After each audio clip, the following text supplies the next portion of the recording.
오늘은 현대차증권 강동진 연구위원을 초대했습니다. 안녕하세요. 안녕하세요. 네. 일단 뭐 작년에도 그랬지만 또 올해도 전기차 섹터가 아주 기대감이 크잖아요. 투자자들한테. 어떻습니까? 이 기대감만큼 판매가 올해 좀 될 것인가? 이게 좀 궁금하거든요. 네, 일단 작년의 시장을 한번 되짚어 보면서 올해를 좀 전망을 해보도록 하겠습니다. 작년을 되돌아보면 사실 연초에 팬데믹이 굉장히 큰 수요에 영향을 많이 줬고요. 그렇기 때문에 글로벌 수요가 상당히 안 좋았습니다. 각국으로 보면은 거의 30~40%씩 판매가 이제 역성장하고 그랬었는데, 하반기로 오면서 이제 중국이 보조금을 다시 확대하기 시작을 했고, 유럽도 보조금을 확대하면서 다시 이제 성장하는 모양새로 들어서서 사실 그냥 적당한 반등이 아니라 굉장히 큰 반등이 일어났었습니다. 그렇기 때문에 생각보다 이제 역성장을 하지 않고 오히려 30~40% 성장한 한 300만 대 정도로 작년 시장이 마무리가 되었는데, 저희가 올해 전망하는 거는 이제 한 500만 대 정도 시장을 보고 있습니다. 최근에 이제 시장 전망치가 점점 올라오고 있는 상황이 되고 있는 상황이라고 보시면 될 것 같고요. 지역별로 보면은 작년에 이제 유럽이 한 100만 대가 약간 넘게, 그 다음에 중국도 100만 대가 넘게 팔았는데, 올해는 그런 이제 원래 성장을 많이 하던 지역에서 올라옴과 동시에 미국이 이제 작년에 30만 대밖에 안 됐었는데, 이제 바이든 대통령이 당선이 되면서 전기차에 대한 드라이브를 걸 가능성이 높기 때문에 그쪽 시장에서 좀 더 이제 도와주게 된다라고 하면은 저희가 당초 생각했던 500만 대도 충분히 좀 비트할 수 있지 않을까 생각을 하고 있습니다. 네. 그러면 우리 현대기아차도 지금 완성차 업체, 그냥 일반 내연기관 회사였는데, 이제 지금 네네. 전기차 부분이 갑자기 부각이 되고 있잖아요. 예, 그렇습니다. 이게 폭스바겐도 그런다는 얘기가 있고, 네네. 벤츠에서도 나온다는 얘기가 있고, 글로벌리 이 완성차 업체들, 기존에 이 업체들 가운데서 만드는 업체들이 어디가 있고, 그 가운데서 누가 가장 경쟁력이 좀 높다고 볼 수 있나요? 아무래도 이제 전기차 하면은 다들 이렇게 떠올리시는 게 테슬라가 되겠고요. 그렇죠. 지금 전기차 쪽에서 이제 압도적으로 테슬라가 좀 빠르게 나가고 있는 상황이고, 예를 들어서 이제 테슬라의 올해 판매량을 저희가 한 100만 대 정도를 보고 있거든요. 근데 폭스바겐 전체 그룹의 이제 100만 대 판매 목표가 2023년이고, 예를 들어 현대차 그룹의 이제 100만 대 판매 목표가 2025년입니다. 그만큼 상당히 이제 양적인 측면에서 테슬라가 상당히 좀 앞서 있다라고 보실 수 있을 것 같고, 물론 이제 완성차 업체들도 조금 이제 테슬라보다는 이제 약간 뒤처지긴 했지만 기본적인 양산 능력들을 다 갖추고 있는 상황에서 좀 먼저 선제적으로 전기차 전용 플랫폼들을 대응한 폭스바겐이라든지 또는 이제 현대기아차들이 이제는 추격하는 이제 그런 모습들을 좀 보여주게 되지 않을까 생각을 하고 있고요. 일단 당분간은 저희가 보는 그림은 테슬라가 점유율을 좀 확대를 하고, 말씀드렸던 이제 먼저 이제 대응을 했던 폭스바겐이라는 현대차 그룹들이 또 추가적으로 점유율을 확대하면서 또 그렇지 못한 업체들과의 경쟁력을 좀 벌리는 그런 상황이 되지 않을까 생각을 하고 있습니다. 네. 그러면 일단 100만 대 기준으로 봤을 때 폭스바겐이 가장 앞서네요. 테슬라를 제외하고는. 예, 그렇습니다. 아무래도 양적으로 제일 많이 만드는 회사다 보니까요. 네. 그러면 그 다음에 이제 현대차 정도로 현대차, 보면 되나요? 기아차, 예. 네. 그러면 일단 글로벌리 경쟁력이 그렇게 낮은 건 아니네요. 그렇습니다. 굉장히 이제 앞서서 전기차 플랫폼을 이제 완성을 했고, 지금 전기차 플랫폼을 갖고 지금 자동차를 만들고 있는 업체는 전용 플랫폼을 가지고 테슬라 이외에는 폭스바겐, 그 다음에 이제 현대기아차 정도인 것 같고요. 그다음 GM이나 이런 쪽들 2022년 정도 MEB 플랫폼, 죄송합니다. GM이나 이런 쪽들이 이제 나오는 것들이 2022년 말, 올해 하반기 정도부터 이제 나오기 때문에 현대기아차가 상당히 폭스바겐과 함께 선두권에 있다라고 좀 말씀드릴 수 있을 것 같습니다. 네, 그렇군요.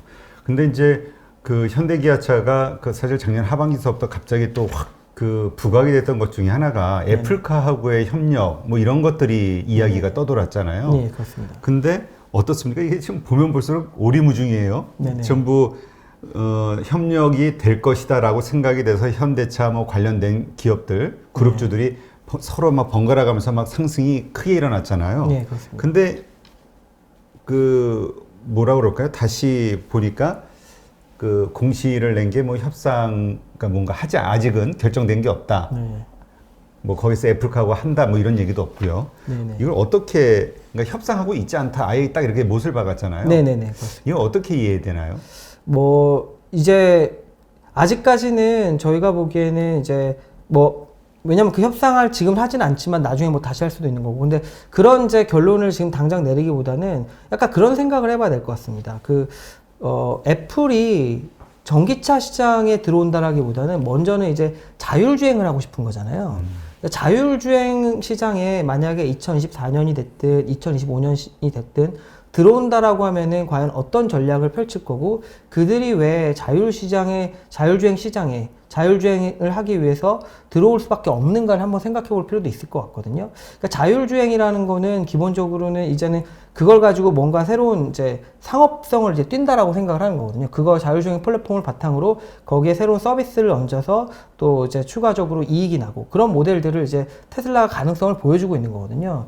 예를 들어서 테슬라가 이제 올해 100만 대를 이제 딜리버리를 한다고 생각을 하면은, 기존의 테슬라가 이제 판매됐던 차가 100만 대가 약간 넘습니다. 그럼 이제 누적적으로 200만 대가 넘게 될 거고요. 내년에 그 이상이 되면 뭐 400만 대 이렇게 될 것 같은데, 예를 들어서 올해 이제 테슬라가 자율주행 관련된 풀 서비스 드라이빙을 월간으로 하는 서브스크립션 모델으로 판매를 하려고 하고 있거든요. 그럼 어떻게 생각하시면 되냐면은 한 200만 대 이상의 차가 지금 이제 테슬라 차가 굴러다니고 있잖아요. 네. 100%그 오너들이 풀 서비스 드라이빙을 모두 이제 구독을 한다고 생각을 하면은, 지금 가격을 시장에서는 월간 100불이 약간 넘는 가격으로 생각을 하고 있거든요. 그러면 연간으로 한 200만 원 정도 됩니다, 대당.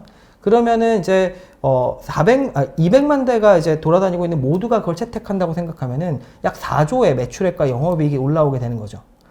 그러니까 이런 게 사실은 수익원으로 되면서, 거기에 추가적으로 지금 테슬라가 이제 보험을 한다거나 이렇게 하는 것, 새로운 서비스들이 계속 나오면서 수익이 굉장히 창출될 수 있는 시기가 있기 때문에, 이런 것들이 자동차 업체들이 향후에 하고 싶은 건데, 애플이 들어왔을 때 만약에 그런 이제 자율주행 시장에서 헤게모니를 잡지 못한다고 생각을 하면은 상당히 어려워지는 건데, 네. 그 자율주행 쪽에서 헤게모니를 갖기 위해서 과연 해야 되는 게 뭘까를 생각해 보면은, 아마도 저희가 생각하기에는 실주행 데이터를 많이 확보하는 것이 굉장히 중요하다가 첫 번째일 것 같고, 말씀드렸듯이 그 플랫폼들, 서비스를 많이 얹을 수 있는 플랫폼의 대수를 좀 많이 확보하는 게 중요하다고 생각을 하고 있습니다.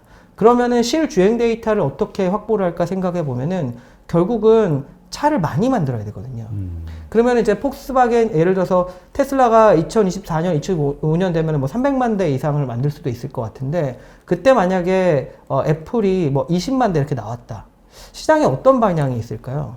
큰 의미가 없을 수도 있어요. 그리고 빠르게 이 자율주행과 관련된 데이터를 게더링을 해야 되는데, 그 속도도 굉장히 느릴 수도 있고요. 그러니까 저희가 생각하는 건 뭐냐면은, 지금 얘기가 나오고 있는 현대기아차뿐만이 아니라 다른 이제 일본차라든지 뭐 여러 이제 GM이랑 할 수 있다는 얘기도 나오고, 많은 이제 가능성들이 제기가 되고 있잖아요. 저희는 아무래도 저희가 생각하는 거는 애플이 가능하면 많은 업체들과 같이 해서 많은 차를 가능한 한 만들고 싶어 할 거라는 생각을 하고 있습니다. 아, 그러니까 그래야지만, 네. 한 곳하고 이렇게 계약을 하는 게 아니라, 독점 계약을 하는 게 아니라, 네네네. 그러니까 그만큼 많이 팔 생각도 하면서 네네네. 여러 군데를 지금 잡을 것이다. 맞습니다. 그렇기 때문에 기아차가 뭐 여러 가지 또 현대기아차가 이미 플랫폼이 나와 있고, 올해부터 검증이 시작될 거고, 그와 관련된 서플라이 체인들을 이미 가지고 있고, 기술들을 내재화하고 있는, 사실 몇 안 되는 회사임을 감안을 했을 때, 그런 이제 많은 파트너 중에서 굉장히 이제 종국에 빠질 가능성은 저희는 이렇게 높지 않다라고 생각은 하고 있고요. 지금은 이제 여러 가지 이제 애플 같은 경우도 지금 이제 전기차 초반 단계이기 때문에 여러 가지 생각들을 많이 해야 될 거고, 그러면서 이제 애플의 어떤 특징적인 그 전략이 약간은 지금은 뭐 외부에 세워 나가면서 했기 때문에 조정 단계가 있을 수는 있겠지만, 궁극적으로는 최대한 많은 이제 생산량을 확보하는 데 있어서 굉장히 높은 순위의 후보군이 될 수 있다라는 거에 대해서는 저희는 좀 긍정적으로 생각을 하고 있습니다. 그러니까 지금은 뭐 아닌 것처럼 이렇게 하지만, 결국에는 손을 잡을 수밖에 없다. 손을 잡는 여러 곳 중에 하나가 될 수밖에 없다. 그렇게 생각을 하고 있습니다. 그런 이제 업체들 자체가 그렇게 많지가 않습니다. 사실 생각해 보면 지금까지 애플이야말로 뭐 이렇게 굉장히 큰 구매력까지 엄청 큰 업체인데, 이 전기차 시장은 또 다르다고 생각을 하고 있거든요, 자동차 시장은. 네. 그리고 말씀드린 대로 이제 많은 차를 만들어야 되는데, 그 생산성을 과거에 이제 팍스콘이 했던 것처럼 한 업체가 다 담당하기에는 그 밸류 체인 자체가 굉장히 좀 다양하고 넓고 큽니다. 그렇기 때문에 그런 거를 여러 업체들이랑 한다는 얘기는, 기존의 1대1의 협상에서 1대 다의 협상이 됐을 때, 과연 협상력이 과거에 애플이 거의 이제 우리 뭐 식으로 얘기하자면 초가위였다라고 하면은 그렇죠. 지금도 과연 그럴 수가 있겠느냐, 이 전기차 시장에. 저희는 그렇지 않을 수도 있고, 오히려 급한 거는 애플일 수도 있겠다라는 생각을 조심스럽게 해보고 있습니다. 그러니까 지금 말씀하신 대로라면 애플은 시간을 어떻게 당길 수 있을까가 이제 최고 그 생각하는 그 이슈일 것 같은데, 그러자면 그러한 것을 맞춰줄 수 있는 곳이라면 금액 상관없이, 그러니까 금액 최대한 네네. 뭐 마진을 보장해주면서도 해줄 수 있다. 어느 정도는 이제 뭐 팍스폰처럼 굉장히 마진 박하게 하지는 못하지 않겠느냐, 또는 이제 다른 계약 조건으로서 다른 방향으로서 이제 뭐 그런 부분들 보전해 주던가, 뭐 저희는 그렇게 완전히 자동차 업체들이 끌려가는 방향이 되기는 지금 그림에서 좀 쉽지 않다라고 생각을 하고 있습니다. 네. 근데 또 어떤 분들은 그런 얘기도 하시더라고요. 만약에 그 협력 대상자가 된다 하더라도, 그래서 마진이 좀 박하게 차를 생산하는 그게 된다 하더라도, 여기서는 핵심 부품들은 뭐 현대모비스라든가 위아라든가 이런 곳에서 만들기 때문에 네네. 부품 값에서 크게 뭔가 수익을 좀 낼 수도 네. 있을 것이다, 이런 얘기도 있던데요. 네. 저희 자동차 애널리스트가 바로 옆자리에 앉아 있거든요. 그 친구랑 이제 많은 이제 얘기를 하고 있는데, 그 친구도 비슷한 얘기를 했습니다. 그러니까 어떤 얘기를 하냐면은, 이게 과거에 현대기아차가 이제 중국에 처음에 진출했을 때, 사실은 이제 현대기아차보다는 이제 부품업체들이 굉장히 많은 거기서 이제 뭐 이렇게 좋은 수혜를 누렸던 것처럼, 이런 부분도 이제 그렇게 될 수도 있다라는 생각을 가지고 있습니다. 네. 그렇다면 지금 일단 애플이, 우리가 기대하는 거는 애플이 이제 휴대폰 시장에서 뭐 세계를 그 혁신적으로 리드하면서 최고의 어떤 그 뭐랄까 회사로 자리매김을 했기 때문에 이제 기대감을 갖는 거잖아요. 그렇죠? 전기차에서도 네네. 뭔가 그런 결과를 만들지 않을까. 네네네. 근데 사실 좀 분야가 좀 생뚱맞을 수도 있는데, 네네. 애플카가 가지고 있는 경쟁력이 네네. 뭐가 있을까요? 사실 그게 저희가 참 생각해보기 어려운 부분입니다. 왜냐면은 애플이 얼마나 경쟁력을 갖고 있느냐에 대해서는, 특히나 이 자동차 자율주행과 관련된, 특히나 이 자율주행이 핵심이 될 거고요. 다른 부분은 이제 크지 않을 텐데, 자율주행 쪽에서 어떤 경쟁력을 갖고 있는지 굉장히 베일에 쌓여 있고, 사실 그 부분이 이제 시장에서 굉장히 어려운 부분이 될 것 같고, 다만 이제 그쪽에 테슬라가 하듯이 애플 같은 경우도 스스로 이제 반도체 설계 능력이라든가 이제 워낙 그런 능력들이 뛰어나기 때문에 알고리즘이라든가 또 이제 아키텍처를 짜는 자율주행에 대한 아키텍처를 짜는 능력이라든가 그런 부분들에 대해서 아마 경쟁력을 갖고 있을 텐데, 그 수준이 어느 정도 되느냐가 사실은 아직까지는 밝혀진 바가 사실 없습니다. 그래서 사실 그런 생각을 하고 있기 때문에 더더욱이나 제가 생각하기에는 뭐 굉장히 혁신적인 어떤 방안이 나오지 않는다라고 생각을 하면은, 그 실주행 데이터 자체를 얼마나 이제 잘 확보를 하느냐가 굉장히 중요할 수가 있을 것 같습니다. 근데 사실 그 실주행 데이터와 관련해서는 현대차 주주들 되게 관심이 많은 분야잖아요. 네, 그렇죠. 전기차가 사실 만들어봐야 그거보다는 자율주행으로 가는 그 단계에서의 뭔가 부가가치가 높기 때문에, 결국 최종적으로 테슬라와 경쟁을 하기 위해서는 그만큼의 어떤 버금가는 자율주행 데이터가 필요한 거 아니냐. 네네네. 근데 현대차도 부족하잖아요. 테슬라에 네네네. 비하면 많이. 그렇습니다. 그 뭐 지금 뭐죠? 그 제 이름은 떠오르지 않는데, 어디 뭐 그 투자를 해가지고 앱티브. 앱티브 투자해서 그걸 가지고 오겠다고 하는데, 네네. 그걸로 과연 충분하냐라는 게 항상 퀘스천이잖아요. 예. 애플이 만약에 한다고 했을 때 그것도 그때서부터 모집하기는 어려울 거고, 누군가 어디 이미 확보된 것을 가져오지 않을까요? 누가 될까요? 그렇게 되면? 제가 보기에는 애플도 같이 해서 그 데이터를 활용하는 방향, 같이 모은 데이터를 활용하는 방안, 그리고 이제 앱티브에서 모은 것도 또 따로 활용하는 방안, 또 다양한 방법들을 좀 활용하게 되지 않을까 싶습니다, 기본적으로는. 아, 그러니까 애플이 어느 순간, 애플도 마찬가지로 네네네. 자기네가 제로에서 시작하는 게 아니라 이미 뭐 앱티브 같은 네네. 이런 곳들하고 손을 잡을 수도 있고, 네네. 근데 그 손을 잡는 그 시점에서도 그걸로는 충분하지가 않고, 그 순간부터 더 많은 물량을 시장에다 뿌려서 더 많은 시장 데이터를 확보하려는 전략이다. 그런 전략이 가능하지 않겠냐고 저희가 지금 추정을 하고 있습니다. 네. 그러니까 사실 애플카에 대해서는 사실 많은 게 이게 미지수네요. 네, 아직. 많은 것들이 미지수죠, 지금 상황에서는. 근데 왜 그 보통 기대하는 게 애플에는 그 뭐라 그러죠? 소프트웨어, 네네. 예, 이 프로그램 이런 것들이 뭔가 강한 거 아니냐 이런 얘기하는 네네. 분들도 있던데. 네네네. 네. 그러니까 그런 부분들이 아까 말씀드렸지만 이런 것 같습니다. 자율주행 똑같은 데이터를 가지고도 그 결과물을 뽑아내는 거는 그 소프트웨어의 그 강점이라든지 또는 이제 어떤 알고리즘의 능력이라고 생각할 수가 있는 건데 그것들이 이제 분명히 애플이 갖고 있을 거라고 생각은 하지만 실질적으로 저희가 아직까지는 본 적이 없기 때문에 객관적으로 평가할 수 있는 거는 아직까지는 좀 별로 없다라고 말씀을 드리는 거죠. 이게 심증으로서는 지금까지는 그 부분들을 가지고 이제 핸셋에서 이제 세계 최고의 그 업체가 되었기 때문에 핸셋이라든지 뭐 다른 이제 뭐 그런 쪽에서 플랫폼의 사업에서 근데 지금 이제 자율주행 쪽은 또 다른 얘기다 보니까 그런 것들을 좀 검증할 수 있는 부분들이 아직까지는 좀 부족하다라고 말씀을 드릴 수 있을 것 같습니다. 하지만 이제 심증으로서는 상당히 좀 가능하지 않겠냐. 그리고 최근에 관련된 인력들을 계속적으로 좀 확보를 하고 있다라고 보니까 또 이제 그런 부분들이 어떻게 보면 쌓이다 보면은 지금은 떨어졌지만 네. 또 확 빠르게 쫓아갈 수 있는 부분도 있지 않겠냐라고 생각을 하는 거죠. 네. 근데 이번에 아까도 잠깐 얘기 나왔지만 애플과 협상하지 않고 있다라고 이제 공식까지 냈잖아요. 네네네.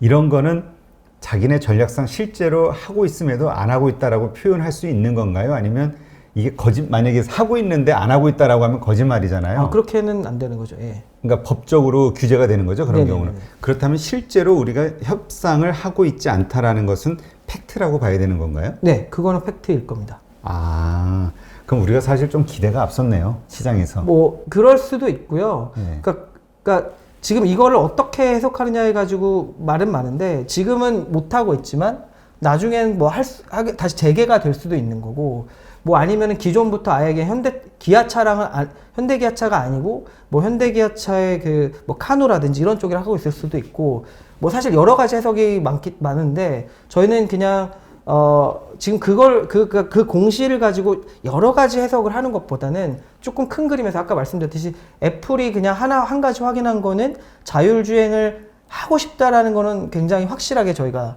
확인한 거기 때문에 그거는 이제 저희가 팩트라고 받아들였을 때 그들이 가능한 전략 하에서 현대기아차가 가질 수 있는 포지션이 어떤 포지션일까를 생각을 해보면 꼭 저희 이제 우리나라 이제 자동차 애널리스트뿐만 아니라 다른 이제 언론에서도 많이 나왔었지만 절대 이제 경쟁력이 떨어지지가 않기 때문에 그런 전략하에서 이제 빠지기는 어렵지 않겠냐 이렇게 생각을 하고 있는 거죠. 네.